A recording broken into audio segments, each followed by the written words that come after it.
I'm Champaign native Emily Harrington. You're watching the podcast where townies and transplants share their tales of tears and triumphs, losses and wins, proving week after week that everyone has a story to tell. Welcome to HyperLocals. Hello, everybody, and welcome back to the next episode of the HyperLocals podcast. This is an extra special one because this is my family, and I have been trying very hard for almost 2 years to get this one jewel of a girl in here. So we've got her in here. She is the emotional support person for the person we're going to focus on for this probably part 2 episode. And this is the mother. This is Kris Harrington. Hello. Hello. How are you? Great. Okay. I am so, it took a lot to get, do you know how much it took? Yes, she's told me that Emily wants me to get on there, but I have to be ready. And so finally, Andrew, my husband, said, Blakely, you got to go on there. Yeah. And she's like, yeah, I think I actually might. So that put me back in her DMs one more time. We gave it a shot. Yeah. So then Blakely tells you, she says, Mom, I'm going to go on the podcast. Right. And what was your reaction or your contribution? Well, I was really happy that she was going to do it. But when she had talked to me about it before, she has a lot of gaps. Oh, yeah, sure. Where her memory never really filled in a lot of that time that she was sick. So I felt like her story might be a little incomplete without me being able to fill in those gaps. Okay. And that brings you here because you thought these gaps were extremely relevant to the story. Extremely relevant. This event, Blakely's event, the most impactful event in your life, would you say? Absolutely, without a doubt. 100%. Yeah. Okay.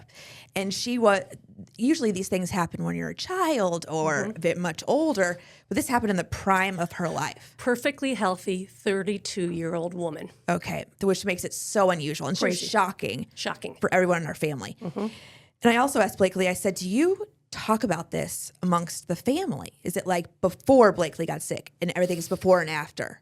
Sometimes. And how much do we talk about it or do we just no? No, not that much. We don't. But does a day go by that you don't think about it?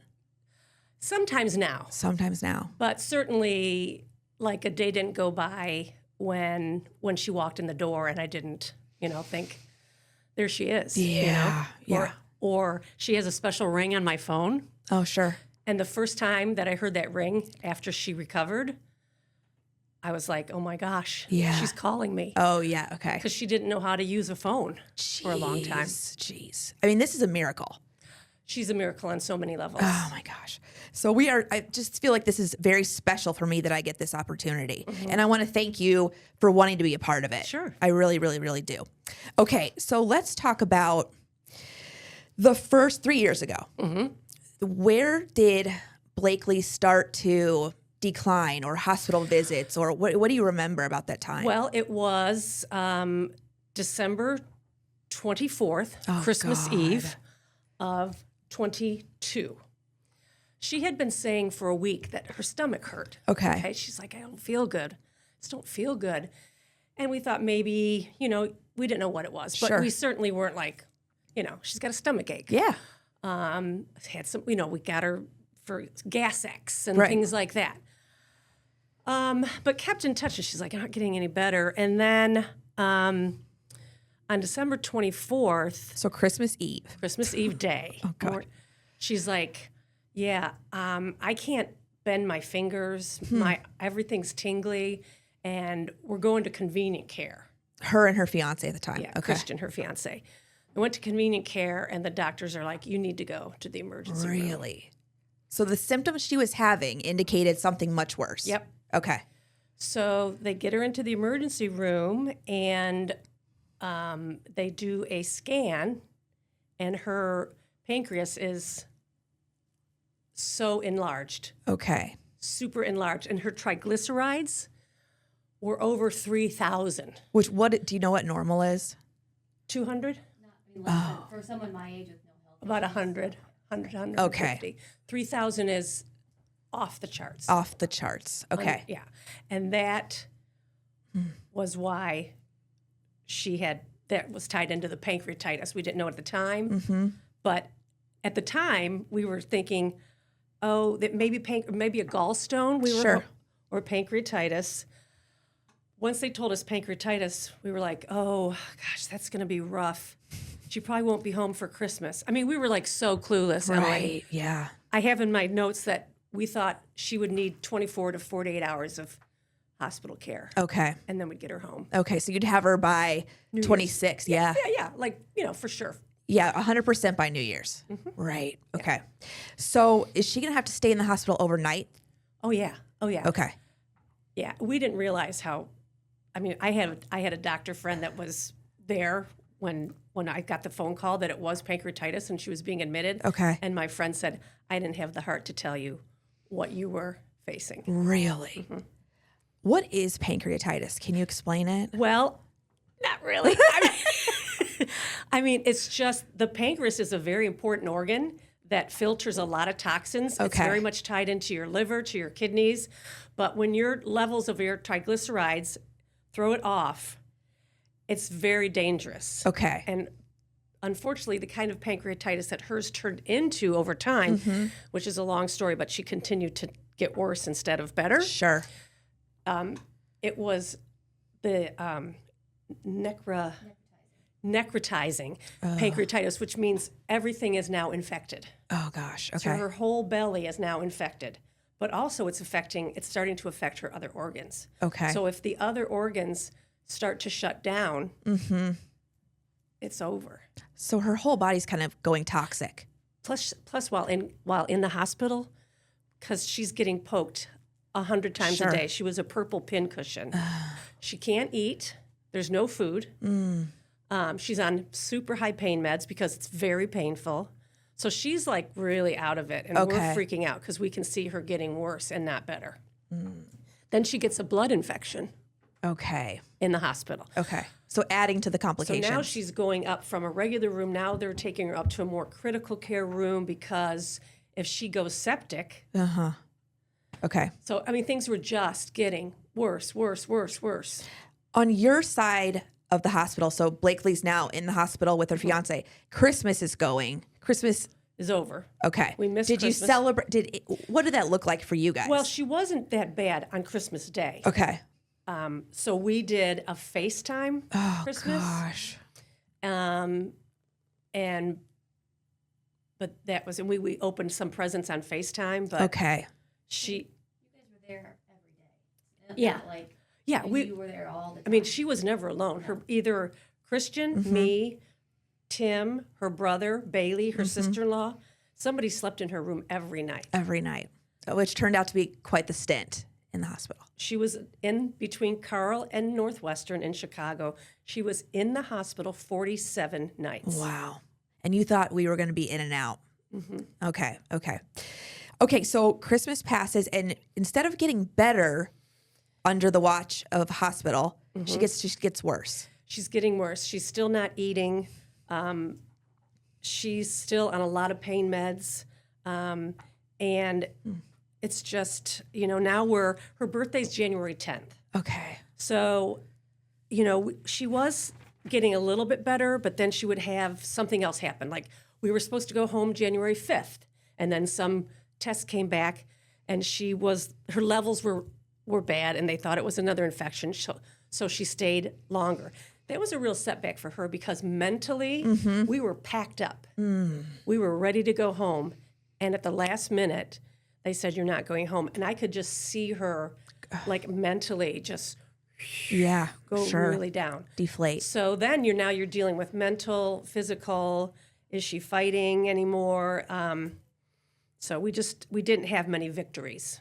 What were you and your husband Tim and Blakely? What was your role? Were you the cheerleader? Were you the listener? Were you the empathizer? Yeah, we were everything from,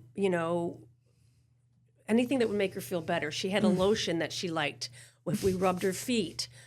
She had a fan by her bed to give her air in the hospital. She had her special blankie. We had Roby. I brought in just to try and to get her, because the hospital food is awful, right? Sure. When she was allowed to finally start eating again, I brought in my own Vitamix to make her smoothies, because I thought maybe she would eat that if it was cold and fresh. I mean, we did everything. How did you hold it together? Or did you hold it together in front of her? We held it together in front of her. We still at this point thought, it's longer than we thought, but she's going to be okay. Right. So she was getting so bad in the hospital. By January 9th, I told the doctor, I said, I'm taking her home. She's not getting better here. I'm going to take her home, get her out of this place where they wake them up every 2 hours and stick, I said, I want to get her home, get her in her bed. I'll feed her. She'll feel better. Mm-hmm. So we took her home on January 9th, day before her birthday. Oh, gosh. She had some friends came over. Her best friend, Whitney, made this beautiful birthday video, which they played for her, and people came over. She didn't really remember. She doesn't really remember that. Because did they send her with pain meds home? Yes, and the other thing that they sent her home with was Xanax. Okay. So she just got a little fuzzy. Yeah, what we really didn't realize is Xanax, we didn't know. She probably has like almost an allergy. It did not work well for her. Oh, no. So the more anxious she got, because we had to still go into Carl for infusions. Okay. So she had to get in the car. That was still painful. She was anxious, so she'd take a Xanax. But then the more we gave her, then Tim and I were like, okay, she's not getting better. Now she's starting to act loopy, like mentally. She's saying stuff that doesn't make sense. She's not, there was lots of problems. So we took her one more time back to Carl, and they said, you're going to have to go back to the emergency room. Really? And go back, and she's going to be admitted to the hospital. Yes, to start all over. But she's already so sick. How many nights did she get to stay when you took her At home? out? Yeah. 9, 10, 11, 12. Well, I guess she was home a week. A week. Okay. A week. We went to the Northwestern on the 17th of January, so a little over a week. Okay, so when we return from break, we are going to talk about the next step because Carl's telling you she needs to be admitted again. Yep. Okay.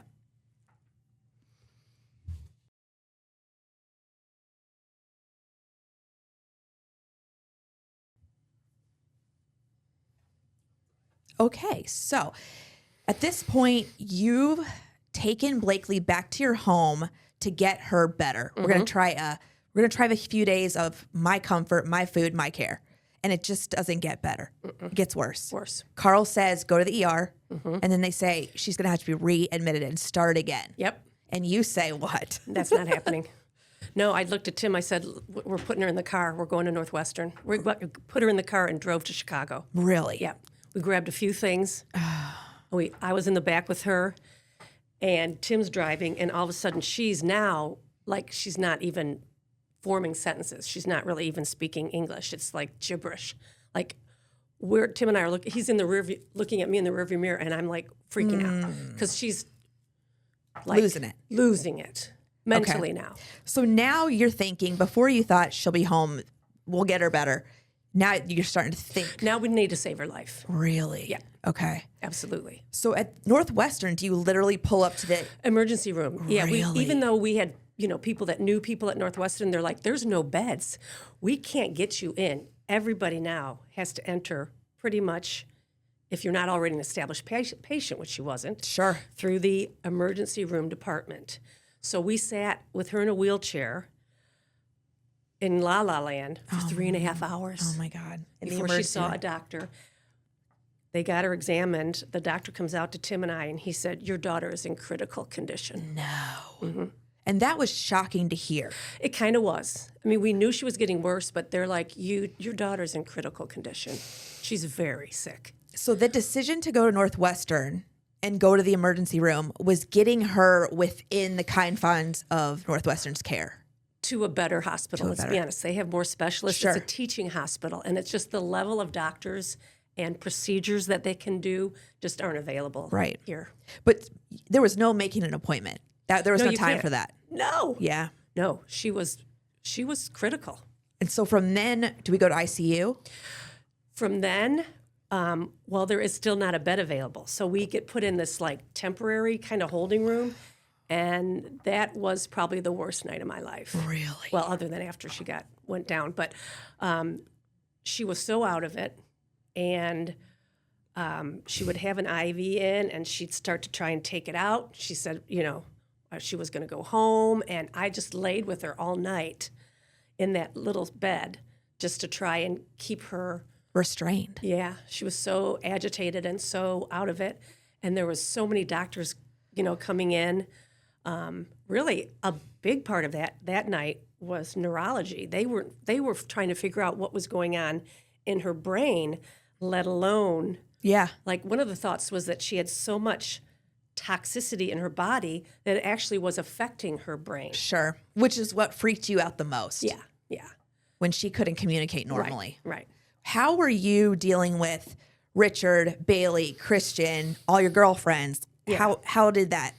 Well, I mean, obviously our family group, the 6 of us, were on text just, all the time. Mm-hmm. And then I would talk to girlfriends and best friends when I had a chance. But, it was with Christian did not come up initially. I mean, we were just like, we got to go. But then as soon as she got in, then Christian came up and Richard and Bailey would come up. And there's a hotel across the street from Northwestern that unfortunately we know a lot of the people that work there. Got to know the front desk, got to know the bartender very well. So yeah, we just had to stay up there with her. Okay, so someone was with her at all times. Yeah, the only difference is, and this was really, I think, when it got super scary for Blakely, because at Northwestern, they don't let anybody spend the night Oh, no. in the room. It's a hard and fast rule. You are out at 9 o'clock. Oh, no. And that freaked me out because I hadn't left her since she was sick. And Tim and I had to leave, which, honest to God, we got to go and lay down in a bed, and because otherwise you're sitting in a chair in a hospital room. But, you don't really sleep. No, I bet not. But So you kind of took turns as a family? You and Tim, Richard Bailey. yeah, Okay, and Christian would come. I didn't leave very much. Yeah. They would come up and get another room. I didn't really leave. Okay. And so when you had to leave at 9, you had to go, quote unquote, sleep across the street in the hotel. Yeah. And it was just And maybe grab a late bite, something to eat. Yeah. And then it's up, and it would take me literally 5 minutes to get from my room to her room. And I would usually have something that I thought she might want to eat. Was she eating? No. No. But you were trying. We had T-shirts made because our thing was, we would try and get Blakely to eat, to get up, to walk. And she would say, not right now, maybe later. So we got T-shirts made. Not right now. So what? So you're maybe keeping later. your sense of humor about. What did you say? I mean, These T-shirts were later. Okay. That was after she was okay. There was no sense of humor about it. I mean, we did try. We tried to have, one time honestly, we were all there and something just got us. And I laughed so hard because I was so stressed out. Oh, it was my like God. something A just release, broke us. yeah. And we were all like crying because we were so stressed out. But finally we were laughing. But, it was just unbelievable. But what happened was once we got to Northwestern, there's a gastroenterologist, doctor, Comanduri is his name, who was one of the few in the country that does the special procedure that she needed to try, and he would go in and get all of the infection to start to take all of that and try and get it out of her so that her organs could start to heal, that she could get some healthy tissue. Okay. Because everything was necrotic, and her organs were going to fail. So And it was just getting worse and worse. yeah, and because worse. the infection's not going away. Okay. That pancreatitis, we had an Asian doctor that said her pancreatitis, very pissed off. Oh my God. It was really bad. It was really a terrible case. And we don't know why this happens. We don't know. It's almost, it's like a chicken and the egg. Oh. Did she have pancreatitis and that's what made the triglycerides go high? Okay. Or did the triglycerides shoot up that gave her the pancreatitis. We think it's that. Okay. Because she does have, we found out after all of this, is that she does have a condition, Oh, okay. a triglyceride, hyperlipidology condition Okay. that we believe is what caused this to happen. But we Okay. had no idea. No idea. Hypertriglyceridemia. Okay. All right. Okay. How did this surgery, is this an upper endoscopy or? Yeah. Okay. Yeah. And she had probably 5 or 6 of those. Oh, 5 or 6 of those Yeah. to retrieve the Just infection. because, she was so bad that it's not like they could go in there and, hoover it out and we're good to go. They had to be so careful because it was so inflamed that if they nicked anything, it would start bleeding and she could have internal bleeding. and that would be another huge problem. So. Remember there was one where I went under and they started the procedure and then they were like, Oh yeah, we can't do it. It's not going to work. Okay. And so you did a handful of those. Yeah, but that was over. She even went back for those, well into, now we're still in January. She was going back for those in March and April. Jeez. Yeah. And at one point, Blakely was saying they went in and it was so bad they couldn't perform They the couldn't procedure. even do it. Yeah, because they were so afraid that she would end up bleeding. Okay. Okay. So how long are we at Northwestern for this stint? So Kris, we get there. Tell them what you're reading something. I have kept a journal. I kept a journal. And Okay. I wrote down all of my text messages that I sent to my girlfriends. So smart. Because I didn't want them to go away and me to forget, because Sure. you think you could never forget, but I forget a lot of stuff. You probably, So- it's probably a trauma response Oh, for sure. Yeah. to just put it on your mind. Yeah, and I'll tell you, there's a neurologist that talks about why Blakely has such big gaps, because when your brain feels like it's too much to handle, it will shut down and it'll reboot like a computer. When it feels like you're safe, Sure. your brain will reboot. That's why she's not recalling a lot of that. It's just too much trauma for her. to handle. Understandable. Yeah. Okay, we're going to go to break. And when we Okay. come back, we're going to talk about the procedures in Northwestern and how long we are there. Okay. Okay.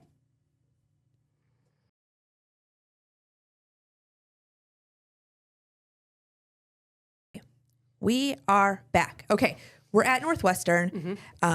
For all intents and purposes, you could say that the pancreatitis is gone, and these are all now complications we're facing. These are big complications. So Okay. this is now, the pancreatitis maybe is no longer the main issue, but all these complications from it.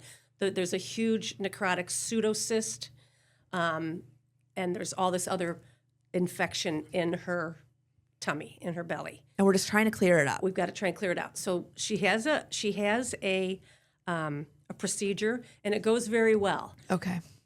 Because I remember the next day after the procedure, the nurse said she slept all night long. Like, we had to keep checking her to see if she was okay. Just think about it. She hadn't slept in 2-3 weeks. Jeez. So she slept. So she must have been feeling better with less pain.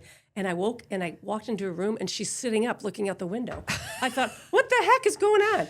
So yeah, I was like, oh my gosh. So yeah, it did help a lot. It did relieve a lot of the pain, and she felt like she could eat. And so yes, we were like, Before that, she was just laying in down. bed. Yes. Okay. Was she able to have conversations? Yes. Okay. Yes. But seeing her sitting up was Sitting like, up on her own, like sitting up looking out the window in Chicago.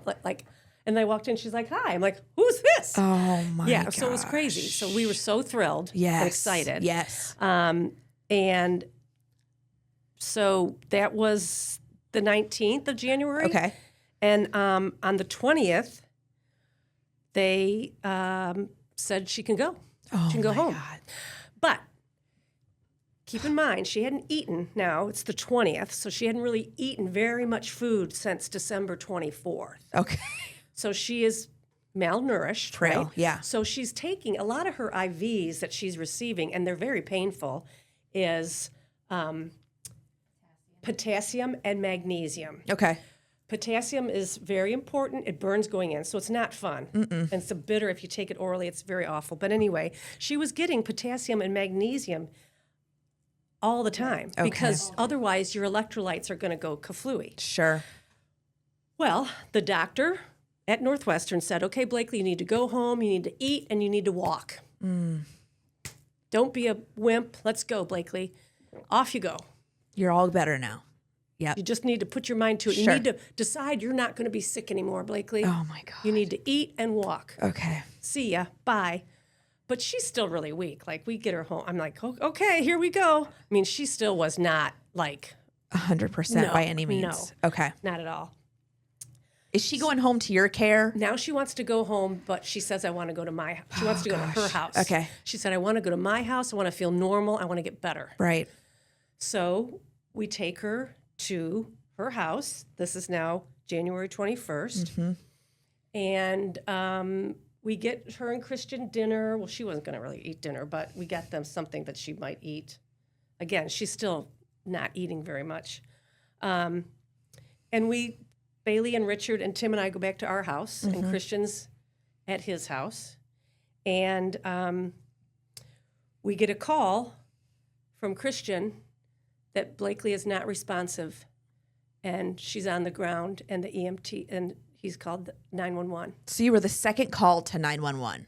It's like after he called 911, then he called us. Okay. And you picked up? Yeah, because it was Christian. We're like, what's going on? Okay. He doesn't call me. Did seeing his phone number indicate to you something was wrong? A little bit, yeah. Okay. But hearing those words, Blakely's non-responsive, I've called 911. So it's the dead of winter, right? I run to the car. I don't have shoes on. I don't have a coat on. Oh, God. And we're running stoplights and red lights. We pull up into her house. There are 2 fire trucks, 3 cop cars. It's like unbelievable. I jump out of the car. I'm like, where is she? Where is she? I run in, and they won't let us close to like her. a movie. Yeah. They're all working on her. Are you able to get eyes on her? They wouldn't let me. Christian was still there. Okay. Christian was still there. But right behind us, I'm getting chills, comes Bailey and Richard. And we just started to pray. Oh, my God. That's all we did. Do you remember it? I mean, I remember it vividly. You do? Yeah. Richard tore his vest off and punched the wall. No way. Oh, yeah. So we were there praying. So it had been, think of it, you have to get the EMTs and cops there. Then we're getting there from our house. She still is down, Emily. They're still working on her. She's down for a long time until, we were like, we're losing her. We're losing her. Whose idea was it to pray? Do you remember? It was instant. You just... All 4 of us. Oh, my Lord. Yeah, we just got in a circle and prayed. Don't take her. Don't take her. And you can't communicate with Christian or... He's over there with 10 guys. Okay. And finally, we heard them say, we have a pulse. So you could hear that come from We heard inside. them say, we have a pulse. Oh, my God. But she had been down a long time. Which you're thinking is going to affect her, who she is as a person. Of course. Okay. Yeah, it's a big deal. They estimated she was down, what they call down, which is because I think I didn't really know the difference between a cardiac arrest and a heart attack. No.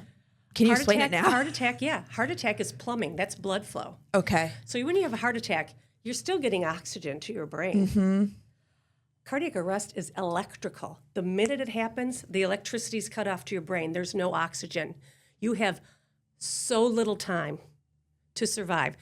The survival rate of someone having a cardiac arrest in their home is 1% of survival. 99% of people die. Way. And people that are down as long as Blakely was down, which they estimate 7 to 8 minutes, Oh, my God. is severe brain damage if they wake up, which is a very big if. If they wake up. Can you reflect on this as a miracle? Oh, 1,000 times. We've had doctors tell us it was a miracle. Really? I've talked to doctors. I said, what are the chances of someone surviving? And they said they're not going to survive that the way their necrotic pancreatitis is, let alone a cardiac arrest on top of it. There's no way. So she's a special case in that Yeah, respect. she may end up being in medical journals. Really? Oh, my God. Yeah. Okay, so you hear she's got a pulse. And this is kind of where I would hear from the family what happened. And we were just waiting because we were worried about the 7 to 8 minutes. Yeah. And how that would affect her as a person. Yeah. Okay, so where do we go from we have a pulse? Then it's, follow the ambulance to Carl. Do you see her yet? Kind of. Okay. Yeah. Okay. I see her. Yeah, I see her on the gurney. I see her go out to the ambulance. And then you follow. But she's got the trach in and yeah. Okay. So, and it's, yes, she had the machine. Yeah. The machine was still, because after they were working on her so long, they have a machine that does automatic CPR. Okay. So that was still on her going. To keep her Heart going. Okay.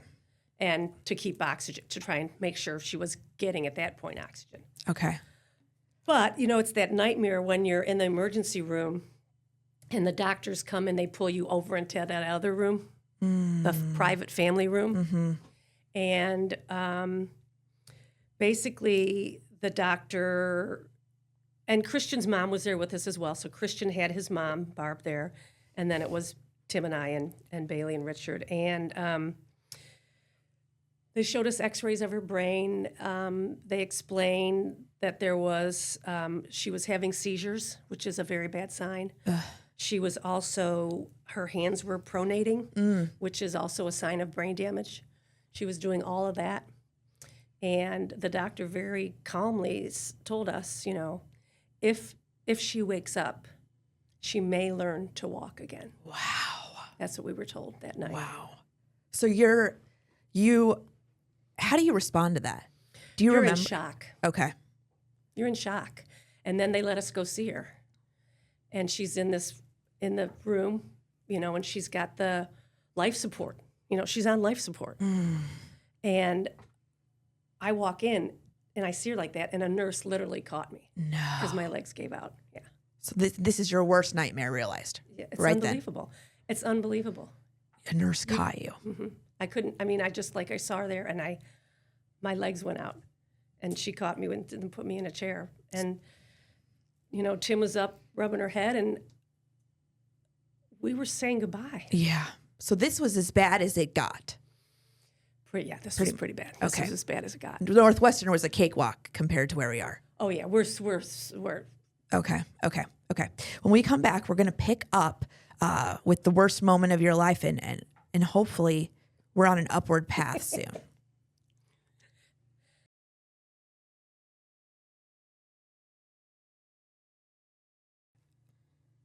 Okay, we are back. And we are at the climax of this, the worst, as a mom, the worst possible thing that could ever happen. right. I mean, that's it. Yeah. You think you're losing your child. Right. Yeah. Yeah, on the precipice of marriage, and her life's just starting. Yeah, absolutely. Yeah, Yeah. the worst. The nurses caught you. Tim is up at her head. Everyone else is in the lobby. Yeah. What are they saying to you, and what can you expect from here on So out? what they'll do now is they're going to take her up to ICU, and what people that are put in, they'll put her into a coma. Okay. Okay. And then they put them on a cooling bed, and the object is if you let your brain stop worrying about taking care of the body, which is the heat and all that it can just focus on maybe healing the brain. So they cool the body so that the brain doesn't worry about that, and it can focus on this getting better. So she was up in ICU on life support, totally in a coma, with fentanyl and propanol. Boom. Okay. Out. And they said, we'll keep, she's got all the probes to check for seizures, but they said the next 24 to 48 hours are very important. And then on day 3, we'll see if she wakes up. Okay. And we're remaining at Carl. You can't move her. Okay. She can't be moved. Okay. So that's good and bad. I mean, Yeah. close to home. But Carl ICU did a wonderful job. Okay. So the next 24 to 48 hours are critical. I want to stop here and ask how you deal with text, phone calls, everyone wanting information from you. So Tim and I started making phone calls and called obviously my siblings, his siblings, and then, close friends. And I remember saying these words. I was like a robot. You know, it was like, people are like, how are you even talking? But I remember calling and saying, I just want you guys to know that Blakely suffered a cardiac arrest last night. She is not expected to recover. And we had different reactions. Like my sisters, they screamed. Most people said, we have no words. We don't know what to say. Yeah. We have no words for you right now, but we're going to pray, you know? We had a lot of prayers. What was the right thing to say to you, do you feel like? That's probably it. Okay. We're just going to pray. Okay. We love you and we're going to pray. Okay. There's nothing you can't really say, you know, but I was definitely out of my body. I felt like I was out of my body. I could almost like see myself talking to somebody on the phone, and like it was just surreal. You just had to. That these words were coming out of my mouth. Yeah. 24 to 48 hours. We're in Right. this important window. Right. So, so we're just there, you know. I have pictures of Richard standing over her, playing her favorite music. We're talking to her. You know, we're with her all the time. We've got prayer cards on her. There's prayer circles going on everywhere. My brother's church, everybody's churches. And, you know, we're just, you know, trying to be with her, hold her hand, talk to her, play her music. Are you able to smile or eat or feel? I didn't eat. It was really the worst possible diet in the world. But I got really thin. But anyway, no, I couldn't eat. I was sick. Okay. It was sick. You're sick to your stomach. Yeah, you can't eat. Okay. All right. I mean, you eat a little bit, like just to Fuel. keep going. Yeah. So I was driving to the hospital. She was supposed to wake up on the 25th was the day that they were going to try and wake her up. okay. This is the big day. But now it's January 24th. Okay. The day before. Okay. I'm driving into the Carl parking garage, which to this day, PTSD was there way too much. I'm pulling in, and the ICU doctor calls me, and he says, Mrs. Harrington, your daughter's awake. I almost drove into a pole. Like, what do you mean she's awake? What do you mean she's awake? She's awake. She's responding to commands. Oh, my God. She's moving her arms and her legs. Oh, my God. What? The best news you've ever received in Unbelievable. your life. She's still ventilated, of course. Yeah. But she is responding. So I run up there, and again, I look, and her eyes are open, and she's looking at me, and I just fall on the floor. And there's a nurse, a male nurse, and I can't remember his name. It starts with an R. Anyway, he was wonderful. And I'm, of course, crying, and she looks at me, and he said, Blakely, is that your mom?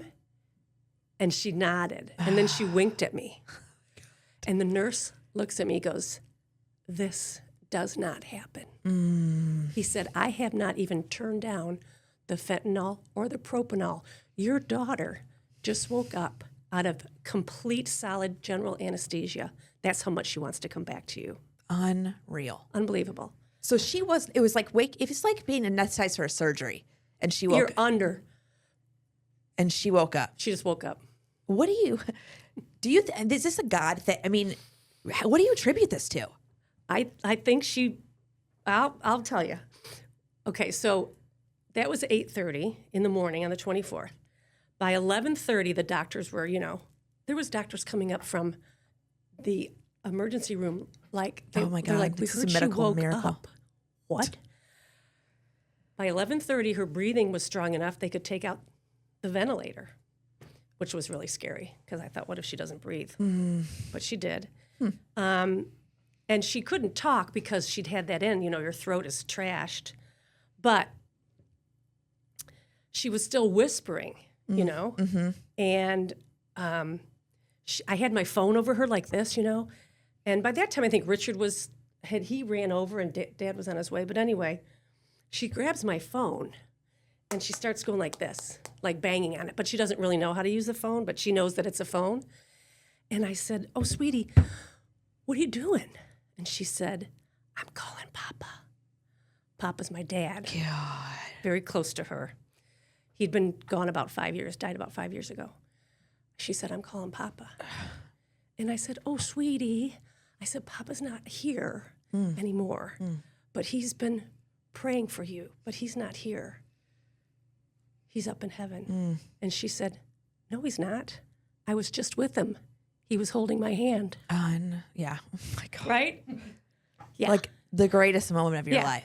She was, my dad was with her. Oh my God. And I think he told her, you can't come You're up not here ready. yet because your mother's not going to make it. No.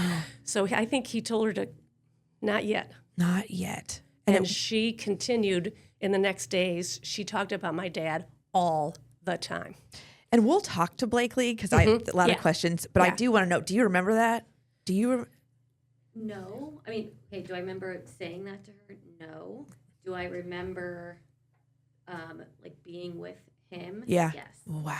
Like, the best way to explain it is, like, when you haven't seen somebody in so long and you miss them, when in those next couple of days following, I was just with him.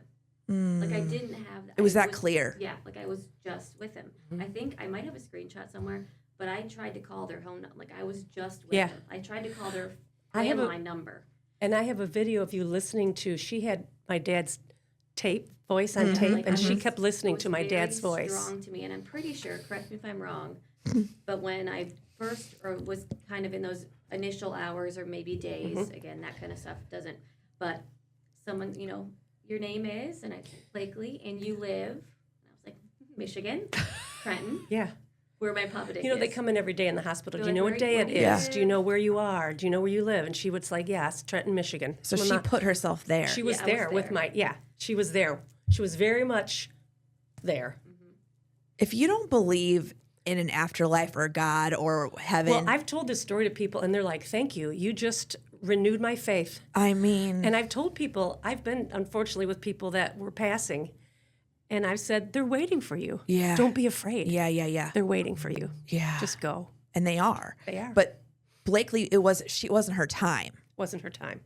So just to be clear, on the 25th, they were going to bring you back to life. And the 24th, you did it on your own. She did it on her own. Or with... The 25th, they were going to see if she would even wake up, if she had any brain response left, if she was able to breathe. They would see. They would dial down the drugs and see if she would wake up. Okay. All right, we're going to go to our last break. And when we get back, I want to talk about what happens after. What is the post, what's the recovery look like? Okay? Yep.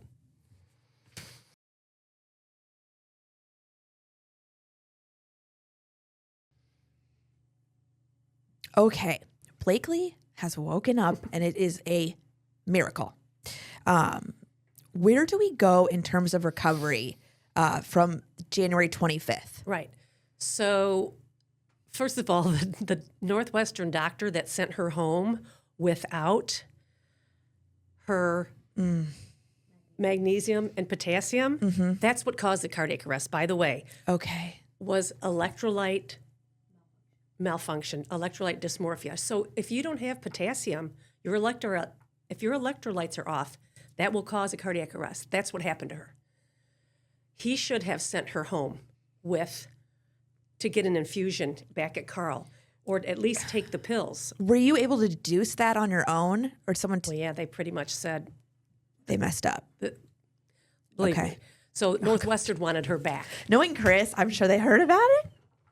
Well, that doctor called Tim. Was like, Mr. Harrington? Oh no. Because, I mean, if she had died, Oh, we my God. we were going after him. Oh But anyway, my gosh.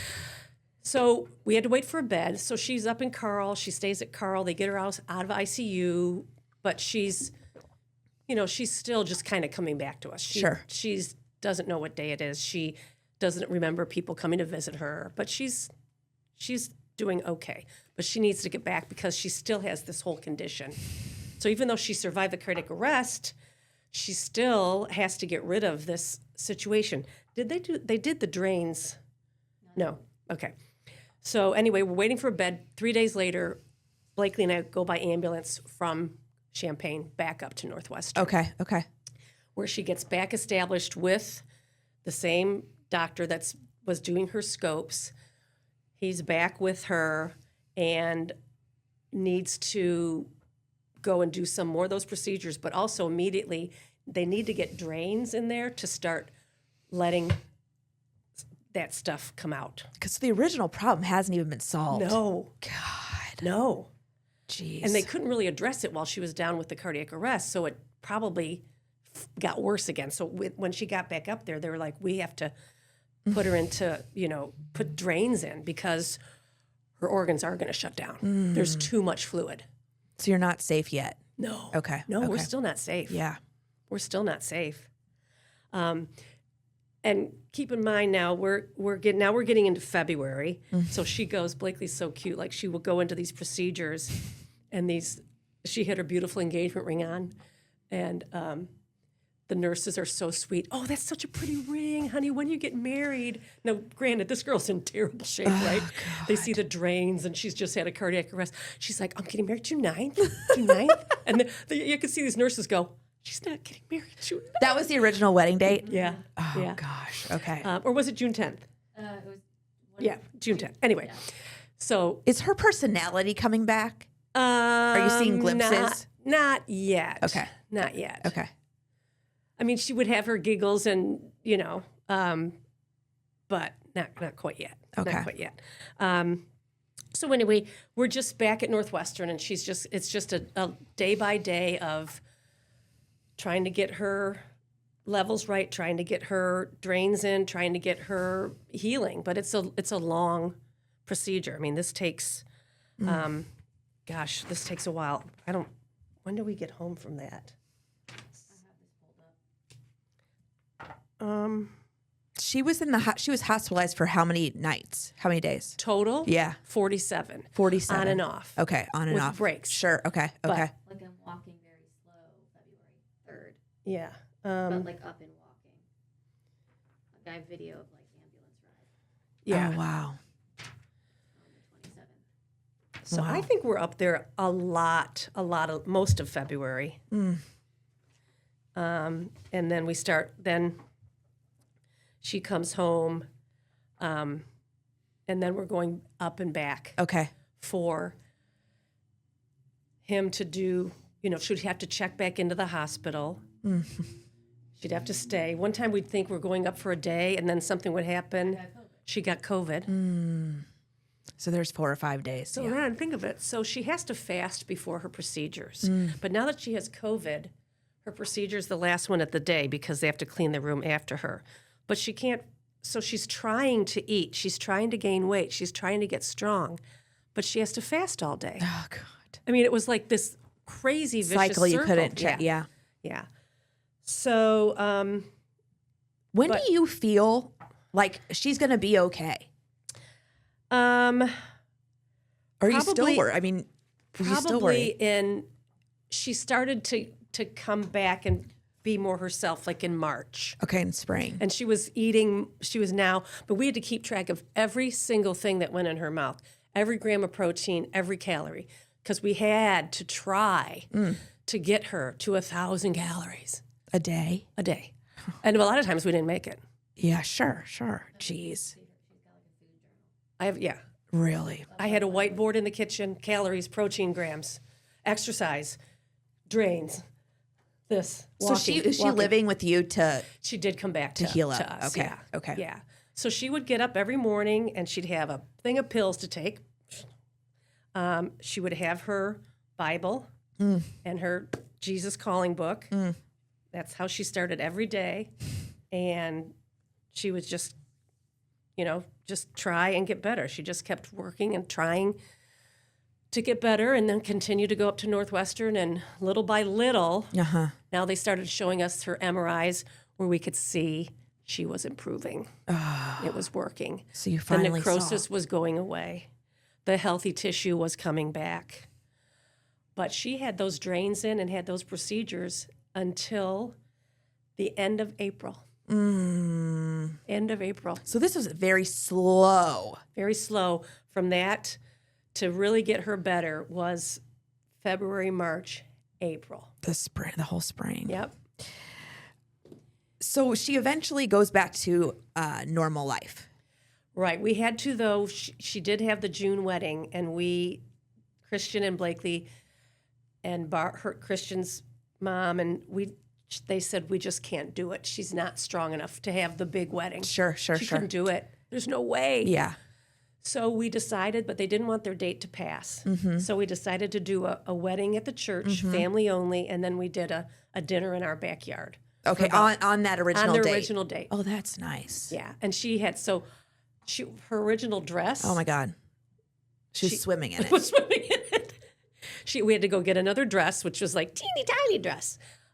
So pretty, oh my gosh. But so she had another dress, which I was more than happy. And so we had they had a wedding. Okay. In our backyard, in Okay. the church in our backyard. But then we moved to a September date because she said, I'll be ready in September. Sure. So I had to cancel a big wedding, still do a wedding at my house, and fully rebook Yeah. a September wedding. Well, I'm trying to get her better. That was stressful. But even still, Yeah. you probably were like, I don't even give a Right. shit. Right. And Tim said, so like now what's the wedding budget? And I looked at him, I go, There's no, it's There's all no out budget, the buddy. window. Yeah. we have her. This is a celebration of life. Yeah. Yeah. Big time. Yeah. How Yeah. have you changed as a person, as a mom, now a grandma? I guess two things come to mind. Obviously, gratitude, and Blakely's always been big on gratitude. She was the most perfect patient. Every nurse, every doctor would be like, oh my God, she never complains. We know she's in so much pain. My gosh, I'm like, they could not find a vein. They used to have to go and pull this special thing from ICU where they could get a sonar because her veins were shot. But she would cry these tears, but she would never complain. Holler. So you would take your strength from her Yeah. because if she's going through it, Yeah. you What do I have to complain about? Exactly. And then, like I said, when the phone rang and she was calling me, or when she walked, the first time I think she walked in my door, the gratitude. Right. She's And here. then, like you said, if you don't have faith yeah. after this. Yeah. So. Don't sweat the small stuff. Right. Okay, everything seems a little Oh, yeah. less It puts a lot of significant. things in perspective. Like, I can't get upset about a basketball game or a football game anymore. Yeah. I don't care. Because it just gives you perspective. Right. Kris, thank you so much for coming on. I'm so glad that you voiced that you wanted to be involved in this, because this is such a huge part of this. Yeah. The mother's story. So thank you. Is there anything else I need to say or plug? Do you have any plugs? No, I'll let Blakely do that. Okay. We are going to plug. Because we're into the Yes. the Heart Association. And Yes, February is Heart Month, Yep. and Blakely has a big event on March 12th. So Yep. we will direct to the website and for all that for donations and promotion for American Heart Association. Thank you so much. You're welcome. I appreciate this. You're Thank you. welcome. Thank you, Blakely. Thank you for listening to this week's HyperLocal show. If you like what you hear or you need anything from me, let me know at hyperlocalscu.com. Also, search and follow HyperLocalsCU on all social media. Like me, follow me. Bye.